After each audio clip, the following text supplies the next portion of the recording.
wabarakatuh. Perkenalkan, nama saya Putri Intarsari dengan NIM 20321100005 dari kelas Agribisnis B, Fakultas Pertanian Universitas Trunojoyo Madura.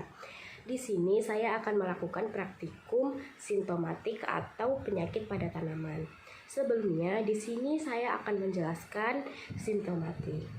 Simptomatik adalah bagian dari fitopatologi yang menyelidiki, melukiskan, dan membanding-bandingkan gejala penyakit tumbuhan.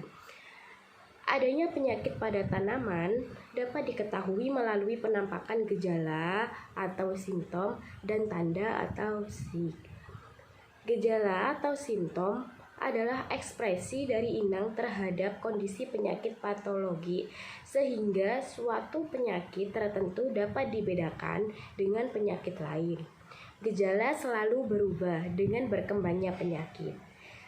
Seri dari gejala disebut sindrom. Diagnosis penyakit tumbuhan di lapangan sebagian besar tergantung kepada sindrom. Selanjutnya, tanda atau SIG, yaitu struktur dari suatu patogen yang berasosiasi dengan tubuh tanaman atau bagian tanaman yang terinfeksi berupa adanya benda-benda atau alat-alat tubuh dan alat-alat pembiakan dari patogen atau parasit penyebabnya.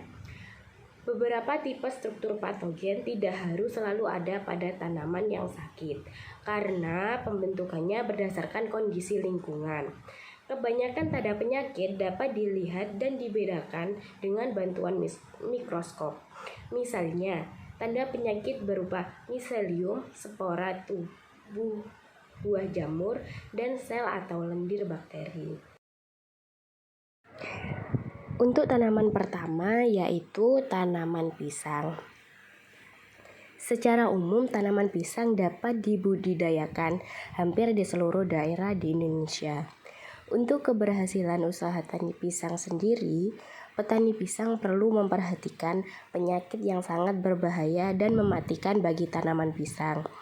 Penyakit pisang dapat mengakibatkan turunnya kualitas dan kuantitas produksi.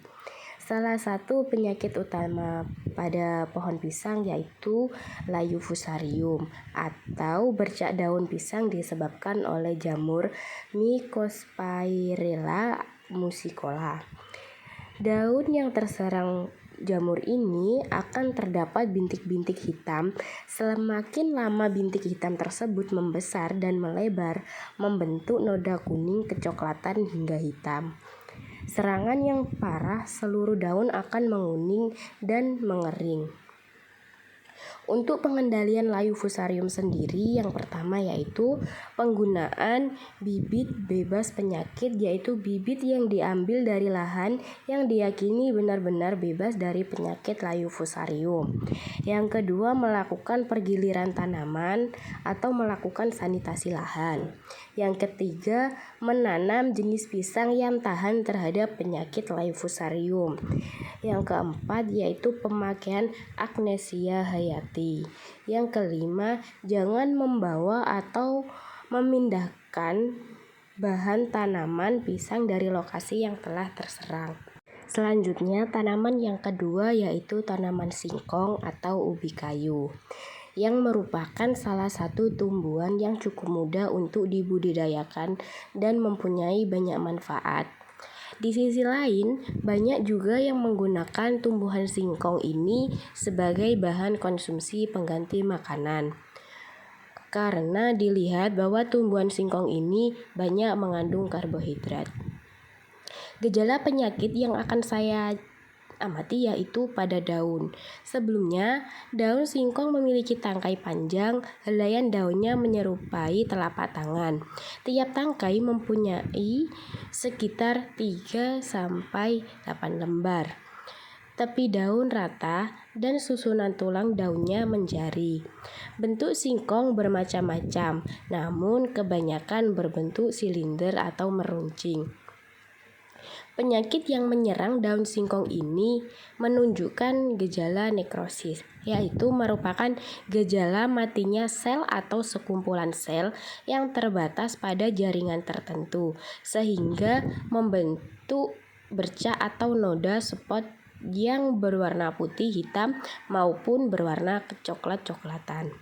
Untuk hal ini, pengendalian yang dapat dilakukan yaitu melakukan pelebaran jarak tanam, penanaman varietas yang tahan, pemangkasan pada daun yang sakit, serta melakukan sanitasi kebun.